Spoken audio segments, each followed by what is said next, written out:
Assalamualaikum warahmatullahi wabarakatuh. Di sini kami dari kelompok 5 Manajemen Resiko yang beranggotakan Oktora Putri Kirana, Iva Nurdiana, Agus Ahmad Faisal, dan Rere Aulia Sari. Kami akan menjelaskan tentang manajemen resiko proyek.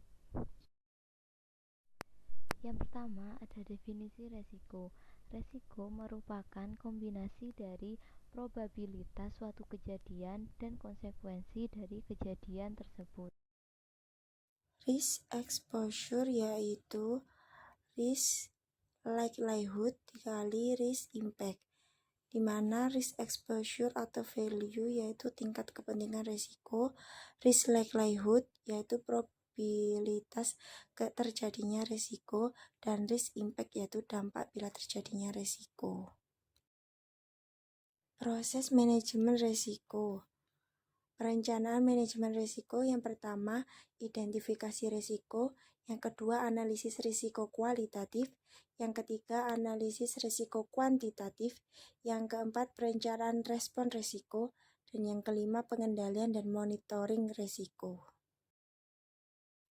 Risiko proyek atau project risk adalah suatu peristiwa atau event atau kondisi yang tidak pasti jika terjadi mempunyai pengaruh positif maupun negatif pada tujuan proyek. Jenis-jenis risiko ada 4, yaitu yang pertama risiko finansial, yang kedua risiko operasional, yang ketiga hazard risk, yang keempat strategi risk.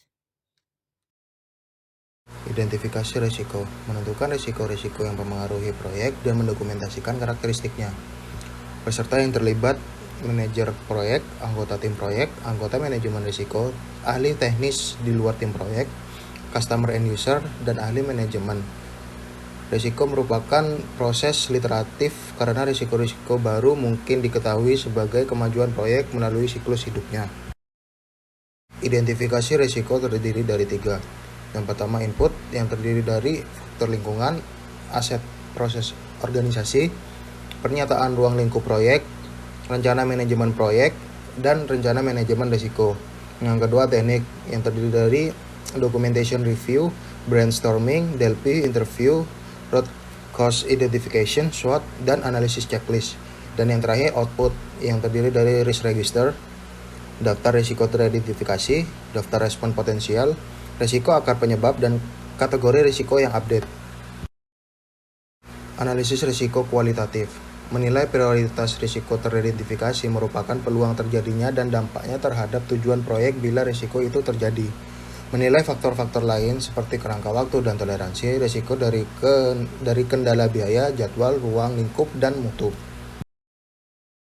Analisis risiko kualitatif terdiri dari 3. Yang pertama adalah input, terdiri dari aset proses organisasi, pernyataan ruang lingkup, rencana manajemen risiko, dan risk register. Yang kedua adalah teknik, yang terdiri dari penilaian probabilitas dan dampak risiko, matrik probabilitas dan dampak, penilaian mutu data risiko, kategorisasi risiko. Dan yang terakhir adalah output yang terdiri dari risk register atau update. Analisis resiko kualitatif dikerjakan berdasarkan resiko yang diprioritaskan oleh proses analisis resiko kualitatif. Proses menggunakan teknik seperti simulasi Monte Carlo dan pohon keputusan untuk yang pertama menghitung hasil yang mungkin dan peluangnya, kedua menilai peluang untuk mencapai tujuan proyek, yang ketiga mengidentifikasi resiko yang menumbuhkan perhatian paling besar dengan menghitung kontribusi relatifnya terhadap keseluruhan risiko proyek, yang keempat mengidentifikasi biaya, jadwal, dan target ruang lingkup yang realistik dan dapat dicapai, yang kelima menentukan keputusan manajemen proyek ketika beberapa kondisi atau hasil yang tidak pasti. Analisis resiko kuantitatif dibagi menjadi 3, yaitu ada input, teknik, dan output. Inputnya yaitu ada aset proses organisasi, pernyataan ruang lingkup, bencana manajemen resiko, risk register, rencana manajemen proyek.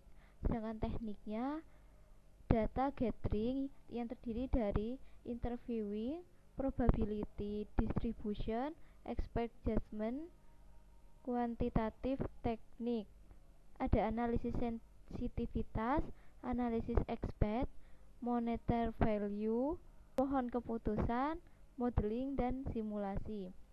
Outputnya terdiri dari risk register, yaitu analisis probabilistik proyek, peluang mencapai tujuan, biaya, dan waktu, daftar prioritas resiko terkuantifikasi. Mungkin cukup sekian dari kami, kurang lebihnya mohon maaf. Terima kasih dan wassalamualaikum warahmatullahi wabarakatuh.